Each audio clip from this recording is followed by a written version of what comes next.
Good morning and welcome to today's webinar from East Capital Group, focused on global frontier markets, both a review of 2025, but more importantly, also the outlook for 2026. Frontier markets delivered another stellar year in 2025 with a return of 47% in US dollar terms. This marked the third consecutive year of 20% plus returns for the asset class, illustrating the strong case for frontier markets in a diversified global portfolio. My name is Marcus Rågmark, member of the sales team at East Capital Group, and with me today I am happy to have Emre Akcakmak, our head of frontier markets. Welcome, Emre. Thank you. Thank you, Marcus. So Emre has been running this fund since its inception in 2014, so more than 10 years of track record now. So if we look at 2025, Emre, how would you yourself summarize the year for frontier markets as a whole, and in particular, of course, East Capital's Global Frontier Fund? The summary is that it was one of the best years, I would say, not only for frontier markets, but also for all sorts of global markets. But this was a poster child of a year for frontier markets index. As you mentioned, it was up by 47%. When you look at individual markets, I think that explains the story here. Markets that have been going up by 40 to 50%, 50, 60, 60, 70. If you focused on the right hand side of this chart, you'll see a lot of grays representing frontier and smaller emerging markets. Morocco 45%, Egypt 55%, Pakistan 50%, Slovenia, Romania. Apart from that, you had some individual stocks going up significantly more in these markets. So it was a good year, and if you look at the rankings a little bit, world, developed, emerging, and frontier markets were having the best year. I think you made a small, actually, omission there. You mentioned the frontier index having a great year. But if you focus on 2025 only, we were able to deliver 29% return. But in the prior years, I think this is why we are here to invest in frontier markets. So we have been consistently delivering more than 20% returns every year, except for 2022. But this is also a good summary of what kind of return profile to expect in frontier markets. In 22, even when it was a negative year, we were able to deliver, slightly better or slightly less losses compared to other major indices. And then this is the third year when we are delivering around 25% or more than 25% returns. And along with these good results, now 3-year rolling period is hitting almost 100%. That is better than not only compared to frontier markets index, but also compared to emerging and developed markets index even. And that is coming along with lower standard deviation and consistently lower standard deviation compared to frontier, emerging, and developed markets indices. And so it was a good year, and how to describe it, I don't know, but this was more of the same for our frontier market strategy with pretty good returns during the year. Excellent. Thanks, Emre, for illustrating not only last year, but also the very strong performance on a slightly longer term 3-year basis as well. Given the relatively smaller nature of frontier markets as an asset class, we spend a lot of time with investors really repeating the key characteristics of frontier markets and the exposure that it can provide global investors with. You mentioned some of it there. So apart from the strong economic growth seen across the frontier universe, you also have a low volatility thanks to the very low correlation of the different frontier markets to each other as well as to other asset classes. So if we look even further on a 5-year horizon, it's clear that you and the team have been able to deliver exceptionally strong risk-adjusted returns. So if you can just elaborate a bit further on the reasons behind this strong risk-adjusted performance, and also what you see as the key arguments for frontier markets now for 2026 and beyond. Yeah, no, we constantly talk about frontier markets showing low volatility. That was the case in 2025 as well. But I think this chart summarizes quite well on the left-hand side. X-axis, you have 5-year average annual standard deviation. This is just a proxy of volatility, or you can name it risk, however you want to call it. But this is annual volatility of these different indices. And then you have the 5-year average returns. And you want to be on this corner of the chart, higher returns and lower standard deviation. When you look back 5 years down the road, this is exactly where we are. This is a bit counterintuitive. If you're not familiar with frontier markets, you would think frontier markets are extremely volatile. It's for the adventurous, but we always say that it is on the contrary. Frontier markets are the opposite. They offer similar expected return profile. They have high economic growth, very positive dynamics.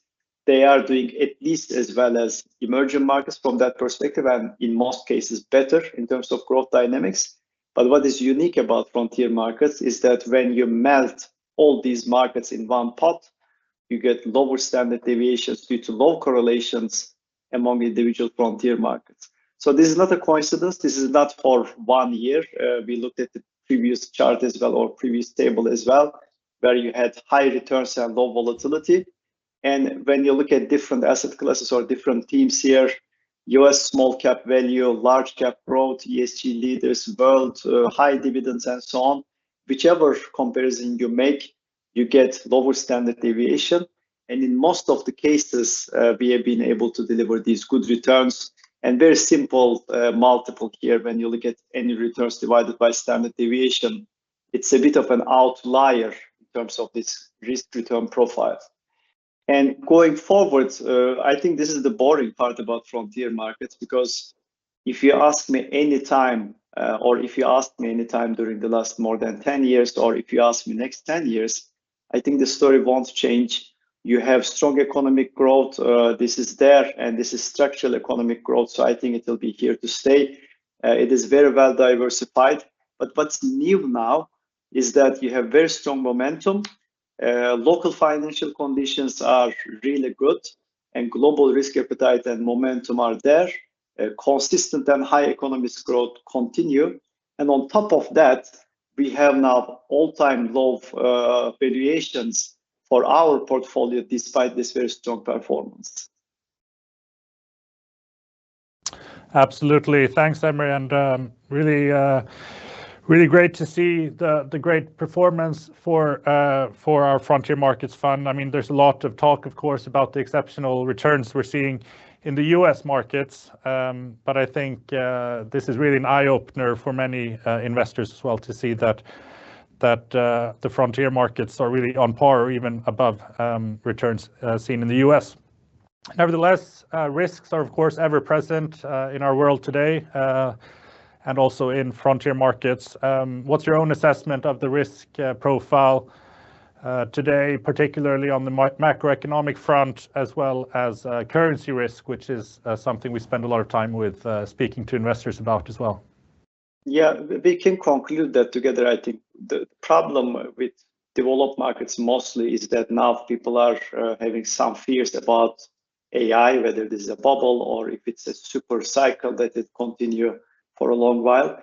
But in frontier markets, you get some protection. First of all, when you look at overall economic dynamics, this is for the next 5 years. Many of the participants would be familiar with this chart. This is the boring part of it, because it's not changing. Frontier markets are still growing pretty fast, and I don't think this is going to change in the near future. Then the standard deviation that we talked about, it was yet another year that we concluded in 2025 that frontier markets were able to deliver lower volatility compared to developed and emerging markets. That is 10 out of 10 years less volatility compared to emerging markets, and 9 out of 10 compared to developed markets even. So that's one of the interesting aspects. But when you look at the risks, where they may be coming from, let's have a look at inflation. It is not all over the place. You have a few markets that are having high inflation, but now inflation is coming down everywhere. And most of our markets are enjoying single-digit inflations, and mostly even below 5% inflation. That can be seen from this very busy table, but I think it will be enough to focus on these arrows a little bit. Policy rates are being cut, inflation on the way down, mostly single-digit numbers here. You have some issues, Egyptian double-digit, Nigerian double-digit inflation, Turkey is on its way down, but you have disinflation processes even in the countries where you have high inflation. So I don't think from that perspective there are major worries. And on the contrary, central banks are cutting the rates. They have a lot of room to cut rates even further because real rates are very high from historical comparisons. And these rate cuts are now feeding into economy. Starting from, I think, second half of 2025, we've seen that. And I think we'll be seeing that more in 2026 and 27 in the form of accelerating growth. Risk appetite is there. Financial conditions in the US are very loose. Eurobond spreads are as tight as it gets. This is a very good proxy for risk appetite towards emerging and frontier markets. But apart from that, one major consideration, as you asked as well, is the currencies. Maybe you are familiar with this one as well if you have been participating in these webinars, but we classify currencies based on our deep analysis. But just to simplify things, the first group are the strong and or pegged currencies. It is very difficult to argue against these pegs, and they haven't been moving that much. They are moving along with the USD most of the time. Then the other currencies, this is more important part of it, they have all stabilized in this kind of an environment. So if you look at 3-month change, there's almost no change. And 1 year on average, weighted by our investments, currencies moved only by 3%. So majority of these risks are now very much under control, except for some black swan events, maybe driven by Trump policies or some other geopolitical issues. Frontier markets are now on a positive cycle, which started in the second half of 2023. I think in the short term, we'll see more of the same in frontier markets, i.e. Lower inflation, central bank rate cuts, continuing economic growth, stock market recovery, and stable currencies. Thanks, Emre. So by the sounds of it, macroeconomic conditions can very likely continue to be supportive also for this year and beyond. Thanks. You mentioned earlier our fund being up a healthy 96% on a 3-year basis in US dollar terms again. Nevertheless, our PE ratio is basically at an all-time low in the fund. It's at 6.3 times now, I believe, illustrating the exceptionally strong earnings growth across the portfolio. So what type of earnings growth can be expected now looking ahead over the next few years, would you say? Yeah, valuations now give me some degree of confidence. We are always rather conservative and somewhat worried, okay, what could go wrong? But because the best offense is defense, so we need to defend our turf. But valuations, I think, are at a level where you have limited downside and you get the upside. So if you are running away from other types of volatilities in emerging and developed markets, I think this is a good level. Despite the performances you mentioned, our frontier strategy is now experiencing all-time low PE ratio, still with the same type of EPS growth profile. How was this possible? It was possible because our companies continue to grow their earnings despite the performance. We have been changing positions and we have been always on the look for better opportunities everywhere. So despite the performance, the discount has been widening up.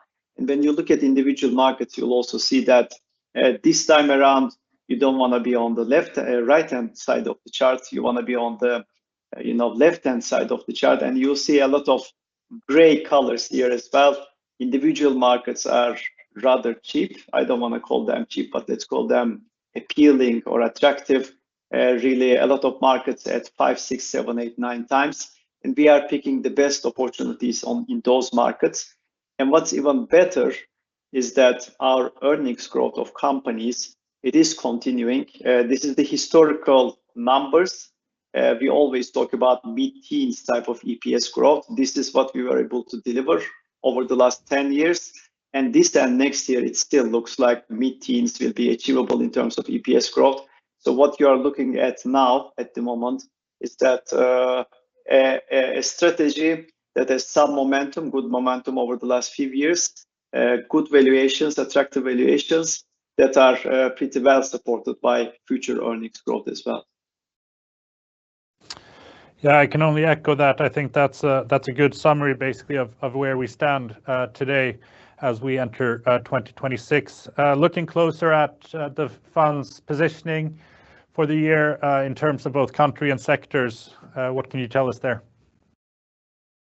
So if I start talking about this chart, we'll spend another half an hour. But I think the summary is that these markets are hit.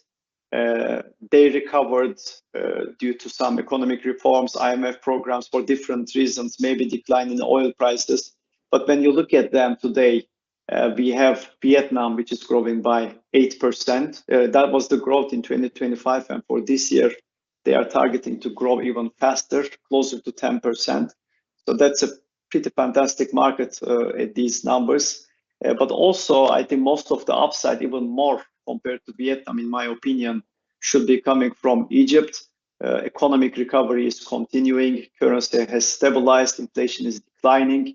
Nigeria and Kenya are very similar stories.